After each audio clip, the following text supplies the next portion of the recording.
মালাকুল মউত আমাদের জাতির পিতা হযরত ইব্রাহিম আলাইহিসসালামের কাছে এসে সালাম দিলেন এবং বললেন যে, ইব্রাহিম আলাইহিসসালাম, হে আল্লাহর নবী, আপনাকে আল্লাহ তাআলা দেখতে চাই।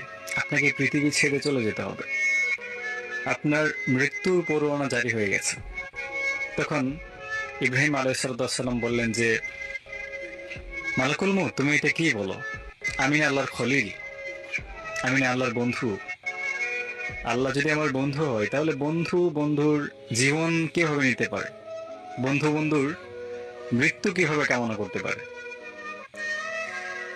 মালাকুল মউত কোনো দিশা খুঁজে না পেয়ে আল্লাহ তাআলার আরশের দিকে ছুটে গেলেন এবং আল্লাহ তাআলাকে বললেন যে, রব্বুল আলামিন, আপনার ইব্রাহিম বলছে যে বন্ধু কি বন্ধুর জান নিতে পারে?